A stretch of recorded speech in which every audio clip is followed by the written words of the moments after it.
Hello दोस्तों, नमस्कार, प्रणाम। तब आप सब कैसन बानी? उम्मीद करते हैं कि आप सब अच्छा ही होखे। आज काफी दिन समय न मिल रहा, एकरा खातिर हम एल्बम ना लिया पातनिया आप सबसे खरवा स्पेशल। आज समय मिलल बा और एक बहुत ही अच्छा गाना गईले बानी। आप सब गाना सुनी और सुन के बताई कि कैसन बा। भी मुखड़ा ही गईले बानी।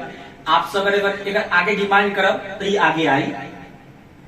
तो गाना आप सब सुनी और गाना के शेयर करी और भी कोनो गाना चाहिए ना तो आप सब कमेंट करी कि कोनो गाना के धुन पर चाहिए, कोनो गाना के ऊपर चाहिए, कोनो भी गाना चाहिए हमें कमेंट करके बताई। हम कोशिश करब जल्दी से जल्दी ले आवे की। जब भी समय मिली हम आप सबके गाना खरवा संग ले आवत रहे। ठीक बा?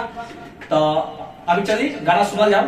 और एक बात और, अगर केहू कलाकार बा जैसे सूरत में, गुजरात में, और केहू अपन ऑडियो वीडियो एल्बम बनवावे के चाहता तो कम से कम खर्चा में ओकरा बचत के अनुसार एल्बम बना दिया जाए। एकरा कहीं कोनो चार्जेस नहीं है कि ना हेतना लियो उतना फोन ना। अगर कलाकार अच्छा बा ओकरा पैसा की बात नहीं है तो पैसा भी ना लियल जाए। कोनो प्रकार के दिक्कत नहीं है। रउरा सबके गाना ऑडियो वीडियो एल्बम कर दिया जाए, चाहे कोनो भी प्रकार के गाना हो, लोकगीत हो, भोजपुरी हो, जौन भी हो, भक्ति हो। चलिए तो गाना के सुन जाओ, ज्यादा देरी हो गई बा। आई